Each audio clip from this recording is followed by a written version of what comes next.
things. It's been real. I love you, but I just can't deal with the stress that. This idea of, well, let's do this stupid, ridiculous, funny movie mixtape.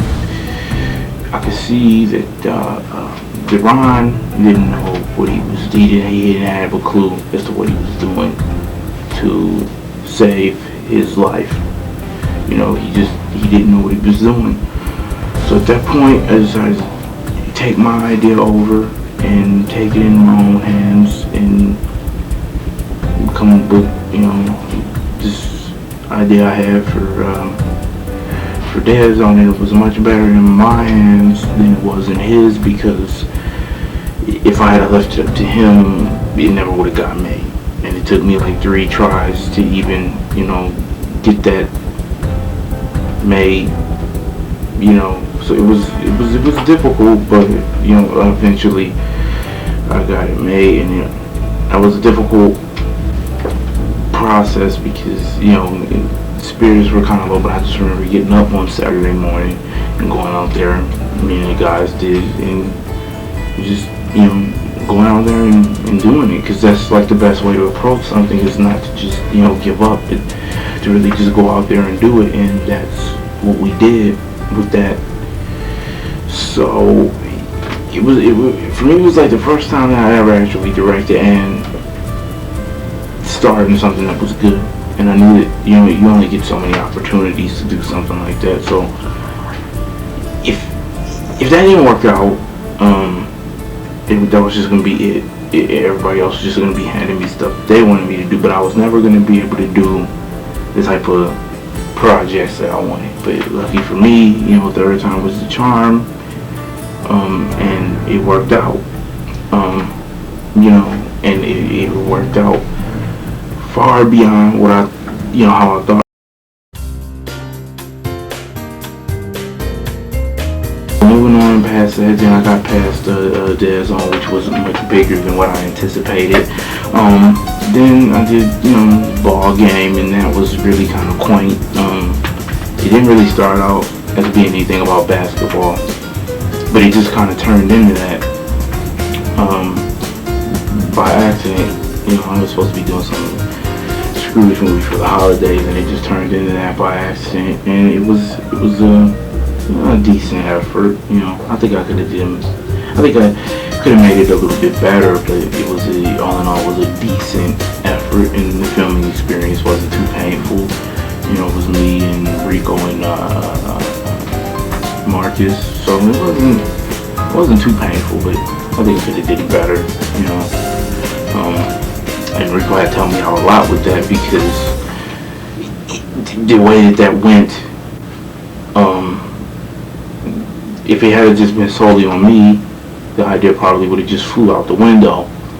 But he came in and tried to clean up some of my mistakes, and in doing that, I had had a more entertaining film, but it was still mediocre. So then after that, I went on to directed this movie, Helping TJ, and that was like the first type of dramatic thing, that I had really tried to put forth an effort to do at that point, at that time, and it was okay, I don't have too many regrets about it, because when you're acting, whether you're amateur or professional, you need to, continue to try to grow artistically, and that's what I was trying to do, with that, that's really what I was striving for, to try to grow more in an artistic sense, and not just be, doing the same old thing. So after that, I went on.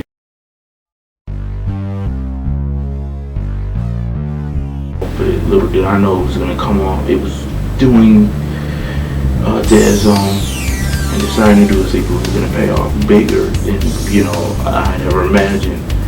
And so then Dead Zone 2, and put our whole hearts into it and just tried to come up with something unique and, you know, just ever changing and, you know, dabble around and do some special effects in there, and it was good, it worked. So after Dead Zone 2,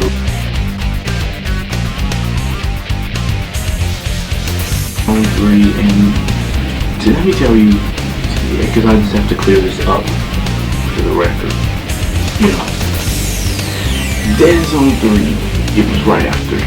I started planning originally for both the Dead Zone sequels in August of 2002. I said before I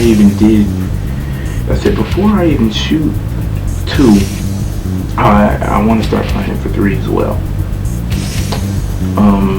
You know, but originally back in 2001, I never even had an idea to, you know, to direct a 2 or 3. Because if I had an idea, if I had known at the time I was going to be doing a sequel, I never would have, you know, attached the rhyme at the end, or the silly ending about them going on a mission. If I had known at the time, you know, but I didn't know, I had no intention.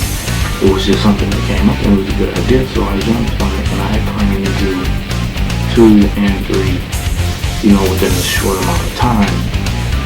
2 worked out. It was, you know, it was entertaining. And, you know, came back to it a couple of months later and decided to do 3, and I had like 3 different drafts for that idea. There was one where Sam and Chris was supposed to be on vacation, and Sam breaks, you know, the story about what happened with his old friend Skippy when they were ghost hunting, and that really sucked. I mean, I started shooting it, and it was boring, and it was like 10 minutes long. There was no horror, there was no action, there was no comedy, it was just flat. So at that point, I just said, this isn't gonna work. You gotta scrap this. I scrapped it. You know, waited about a month, came back in October, and, you know, I asked Rico if he wanted to be a part of it. And this is the power that you have as a writer or a director. Somebody who want to do a movie, you know, you take them out. And so the reason why Dead Zone 3 became the way it was because, you know, we couldn't get Rico back for that sequel. And so we had to, you know, I just had to use the resources I had. And that's how the whole Sam and Chris being on vacation, and, you know, Sam warning Chris about the Devil's Night and vampires and all of that, and that's how Chris ends up getting turned into a vampire, tries to text him. That's how that happened, because we couldn't get the necessary elements back that we needed. We couldn't get the necessary cast back that we needed. So that took a couple of months off, came back in February of 03, and, you know, did Critical Condition, and I had no idea that it was going to be, you know, what it was. You know, because you know, you don't know things like that. So I had no idea it was going to be as funny as it was. It was about this guy who his nephew discovers some drugs in a house, and as soon as he does, the drug dealers, you know, they come after him, and, you know, they want to get their drugs back, and so the uncle or whatever has to step in, you know, be like the big, you know, boss, and just had, I guess, some silly, decent performances, and it worked. You know, much to my surprise, it actually worked. Okay, so then after that,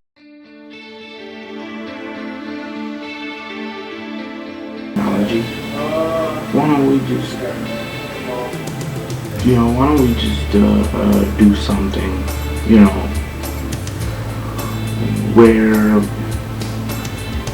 you know, this boy comes in contact with this formula that turns him into a boat. It wasn't my idea, it was Rico's idea, but I was cast in the co-starring role. You know, I was in the lead, and, you know, I was supposed to play this wacky, deranged, insane villain, and worked, you know.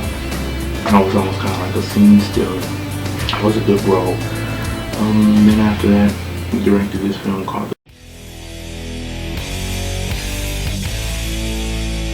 Had to sign idea.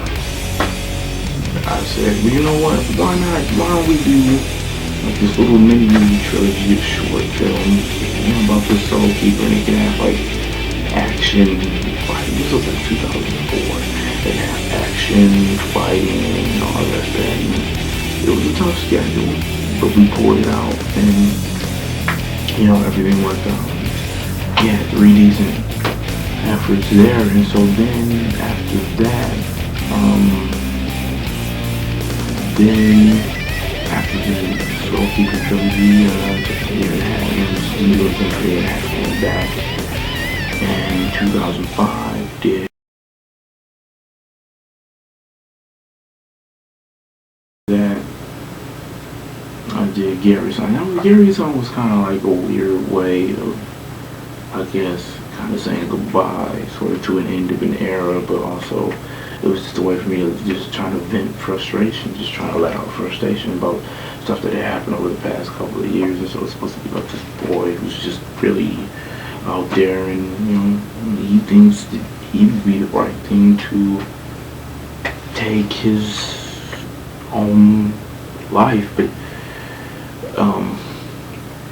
by the time everybody else realizes what happened, it was already too late.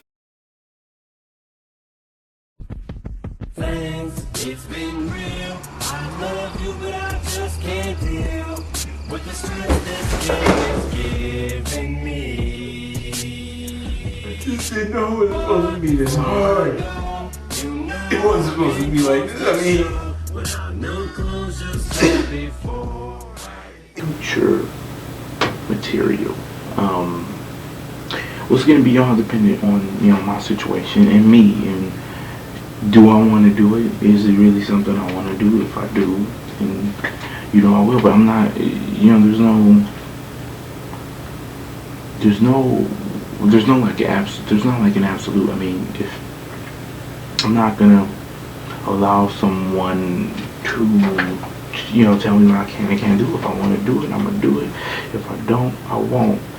It's just that simple. So yeah, if I can make something that says, if I can make something that says something different and something kind of wacky and something kind of new, then I'm gonna do it. And in terms of specifically what I want to do, I would like to find something that I take pleasure in, and try to see it through and try to make it work.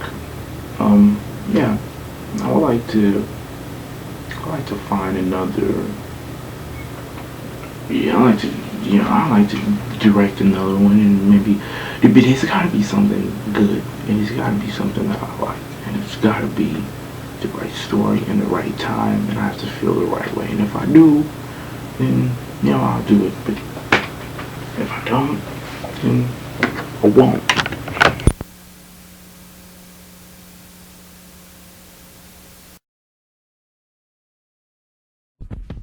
Thanks, it's been real. I love you, but I just can't deal with the stress this game is giving me. But before I go, I can't close the show without no closure. So before I